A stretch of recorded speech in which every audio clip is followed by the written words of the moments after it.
Here's how to check your iPhone storage. So this is in iOS 26, but it's been in the same spot for a while. You go into settings, and then inside of settings, here at the top, you don't have to scroll down too much. You're going to see general, and we're going to tap on general, and then we're going to see iPhone storage. So we tap on that, and we're going to see our storage here at the very, very top of iPhone storage. It's going to show you how much you're using out of how much your phone can hold. This phone is pretty free. I don't have much on it because I recently reset it, but it'll also give you some recommendations of things you can do to help save storage space, like offloading unused apps or deleting old message threads that have a lot of video and photo in them. Yeah, I don't always use the recommendations, but it might give you a little bit of insight as to where storage is being taken up in some spots that you might be able to look at. Now, down here, you're going to see app by app the size of the app, and that includes the documents and data as well as the app itself. So you can see which apps are taking up the most space.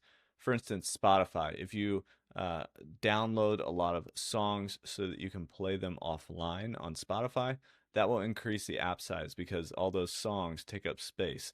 So the app itself is one thing, but the app might have documents and data associated with it. If you don't see all the apps, you can tap on this to show all. You can see hidden apps, and then you can see the iOS operating system and the system data, what those are taking up. So if you tap on that, you're going to see the total size, etc. And so that's pretty much where you're going to find all of your iPhone storage stuff. Now you can actually delete apps from here. If you tap on it, you can offload the app and kind of read about how that frees up storage space, or you can delete the app and all of its data, and that will completely remove it and delete it. And so you probably can also do the same thing with messages. I don't have messages on this phone right now, but generally I also see messages in here, and you can actually go and sort by file size and actually delete like large videos and stuff out of messages.